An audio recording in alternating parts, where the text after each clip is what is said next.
মা হুয়ার রূহ, মুহাম্মদ আমাদেরকে বলে শোনাও রূহ কারে বলে, কেমন করে আসে, কেমন করে যায়, এ ব্যাপারে কি জানো বলো।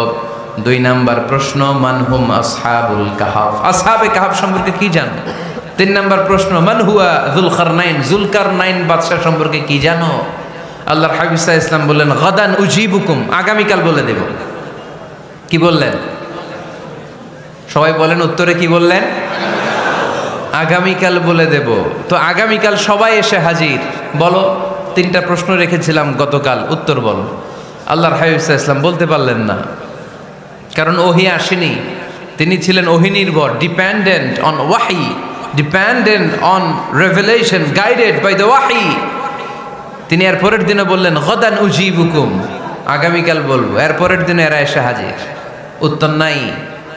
আল্লাহর হাবিব সাল্লাল্লাহু আলাইহি ওয়াসাল্লাম আবারও বললেন গাদান উজিবুকুম, আগামীকাল বলবো। এর পরের দিনে এরা এসে হাজির। এরকম 1 দিন 2 দিন 3 দিন নয়, টানা 15 দিন আল্লাহর হাবিব সাল্লাল্লাহু আলাইহি ওয়াসাল্লামের প্রশ্নগুলোর উত্তর করতে পারেন নাই। আল্লাহর হাবিব সাল্লাল্লাহু আলাইহি সাল্লামের নবুয়তি জিন্দেগিতে এত বিব্রতকর পরিস্থিতিতে তিনি কখনো পড়েন নাই। ইহুদিরা প্রতিদিন এসে হট্টগোল করে আর মক্কায় রটনা ছড়ায়, দেখো এই লোকটা যদি সত্যি নবী হতো তাহলে তো উত্তর করতে পারতো, ঠিক কি না? যেহেতু উত্তর করতে পারে না, আসলে সে আসল নবী নয়, সে ভণ্ড নবী, মিথ্যা নবী। পড়েন না আউযুবিল্লাহ। 15 দিন পর আল্লাহ আয়াত নাযিল করলেন, ওয়ালা তাকুলান্না লিশাইইন ইন্নী ফাইলুন যালিকা গাদা ইল্লা আইয়াশা আল্লাহ। ও নবী, ভবিষ্যতের ব্যাপারে সামনে থেকে যখন আপনি ওয়াদা দিবেন, ওয়াদা দেওয়ার সময় ইনশাআল্লাহ শব্দটা মিলিয়ে দিবেন। সুবহানাল্লাহ পড়েন।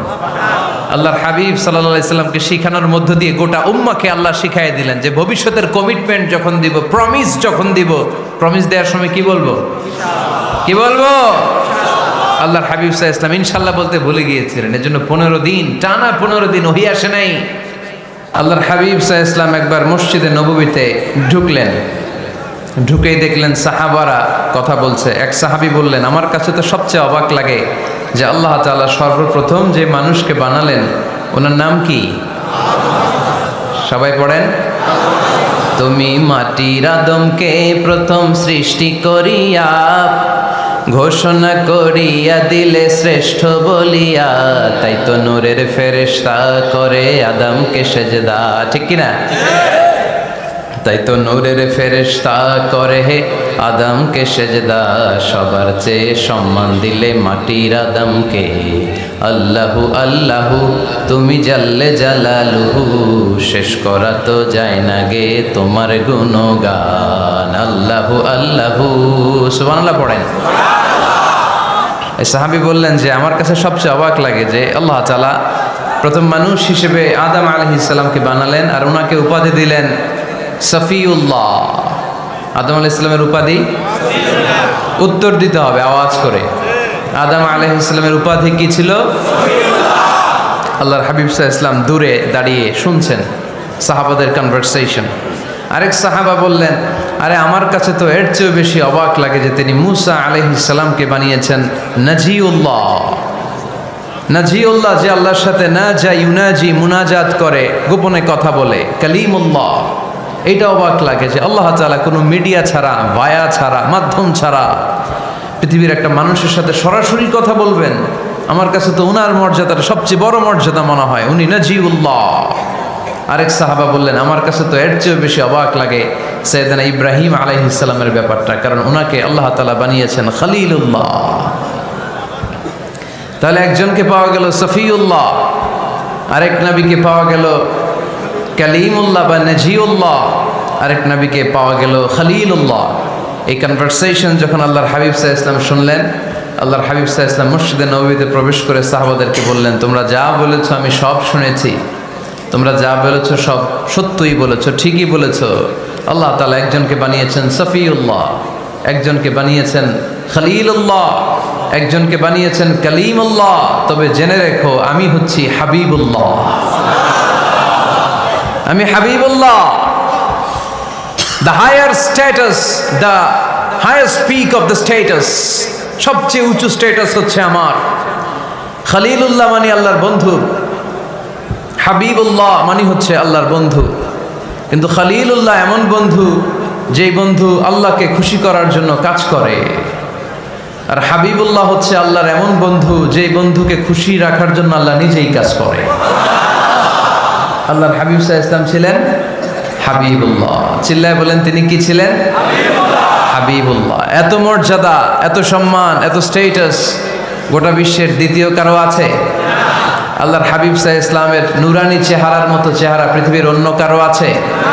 কোনো দিক দিয়ে আল্লাহর হাবিবের সাথে কোনো মানুষের কোনো ধরনের কম্প্যারিজন, তুলনা চলতে পারে না। Whether it's the fitness, whether it's the skin colour, whether it's the sound, whether it's the status, he is out of any kind of comparison.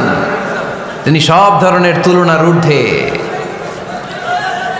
As a father, as a teacher, as a commander, as a lawgiver, as a lawmaker, as a reformer of the society, Muhammad is the superman of the world. সুবহানাল্লাহ পড়তে পারলেন না? স্বামী হিসেবে, বাবা হিসেবে, নেতা হিসেবে, সমাজ সংস্কারক হিসেবে, নবী হিসেবে আল্লাহ রাসূল সাল্লাল্লাহু আলাইহি ওয়াসাল্লাম হচ্ছেন এই পৃথিবীর একজন সুপারম্যান। আল্লাহু আকবার। যার উপর একবার দুরূদ পড়লে 10টি রহমত নাজিল করে কে? 10টি গুনাহ মাফ করে কে? যিনি দুরূদ পড়লো তার স্ট্যাটাসকে 10 গুণ বাড়িয়ে দেয় কে? ওই হাবিব সাল্লাল্লাহু আলাইহি ওয়াসাল্লামের উম্মত হতে পেরে আমরা খুশি না বেজা? আমরা আল্লাহর রাসূল সাল্লাল্লাহু আলাইহি ওয়াসাল্লামকে আজকে জানার চেষ্টা করব কোরআনের আলোকে, ইনশাআল্লাহ। পড়েন। আল্লাহর হাবিব সাল্লাল্লাহু আলাইহি ওয়াসাল্লাম এতটাই মর্যাদার অধিকারী, ওনার স্ট্যাটাস এত হাই, উনি যদি ওনার মুখ দিয়ে কখনো বলেছেন ইয়েস, ওইটা শরীয়তেও ইয়েস। উনি যদি মুখ ফসকে কখনো বলেছেন নো, মানে না, এটা শরীয়তেও না। তার মানে উনি হ্যাঁ বললে এটা হালাল হয়ে যায়, উনি না বললে এটা হারাম হয়ে যায়। উনি আঙ্গুল তুললে চাঁদ ভেঙে 2 ভাগ হয়ে যায়। উনি জমিন থেকে পা উপরে উঠালে আল্লাহর আরশের দিকে মেরাজে চলে যায়। উনি এমন নবী, উনারে বাদ দিলে ইসলাম থাকে না, থাকে? উনি এমন রাসূল, উনারে বাদ দিলে কোরআন বোঝা যায় না, কারণ কোরআন ওনার উপর নাজিল করেছে কে? আল্লাহ। উনি এমন হাবিব যাকে বাদ দিলে হাদিস বোঝা যায় না, কারণ এই হাদিস হচ্ছে এই প্রিয় নবীর মুখনিসৃত বাণী, ঠিক কি না? উনি এমন রাসূল যাকে বাদ দিলে সালাত বোঝা যায় না, কারণ সালাত কেমন করে পড়তে হয়, আদায় করতে হয় বিশ্বনবী হাতে কলমে শিক্ষা দিয়েছেন, ঠিক কি না? এক সাহাবী সালাত পড়ছিলেন, সালাত পড়ে আল্লাহর হাবিব সাল্লাল্লাহু আলাইহি ওয়াসাল্লামের কাছে আসলেন। আল্লাহ রাসূল বললেন সাল্লি ফা ইন্নাকা লাম তুসাল্লি, repeat your salah because you didn't offer your salah in a correct way. আবার নামাজ পড়া হয় নাই। সাহাবী যে আবার পড়লেন, আবার আসলেন, আল্লাহর হাবিব বললেন আবার পড়া হয় নাই। সাহাবী পরে আসলেন, আল্লাহর হাবিব বললেন সাল্লি ফা ইন্নাকা লাম তুসাল্লি, আবার নামাজ পড়া হয় নাই। এবার সাহাবী এসে কেঁদে দিলেন, এসে বললেন ইয়া রাসূলুল্লাহ, এর চেয়ে ভালো তো আমি পড়তে পারি না। আল্লাহর হাবিব জড়িয়ে ধরলেন আর বললেন আসো শিখিয়ে দেই কেমন করে সালাত পড়বে। সালাতে কোনো তাড়াহুড়ো করবে না।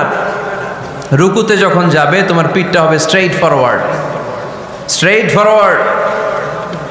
রুকু থেকে সোজা হয়ে দাঁড়াবে, 2 সেজদার মাঝখানে সোজা হয়ে বসবে। সেজদায় যখন যাবে রিল্যাক্স করবে। সালাতে কি করতে হয়? রিল্যাক্স। আমার সাথে সাথে সবাই আওয়াজ করে পড়েন রিল্যাক্স। সালাতে রিল্যাক্স করবেন, আপনি তাড়াহুড়ো করতে পারবেন না। আল্লাহর হাবিব সাল্লাল্লাহু আলাইহি ওয়াসাল্লাম শিখালেন কিভাবে সালাত পড়তে হয়। তার মানে এই নবীরে বাদ দিলে সালাত বোঝা যায় না, এই নবীকে বাদ দিলে সিয়াম বোঝা যায় না। সিয়াম কেমন করে পালন করতে হয় এই নবী শিখিয়েছেন। এই নবীকে বাদ দিলে হজ বোঝা যায় না, কারণ এই হাবিব বলেছেন খুযু আন্নি মানাসিকাকুম, কেমন করে হজ করতে হয় আমার কাছ থেকে শিখে নাও।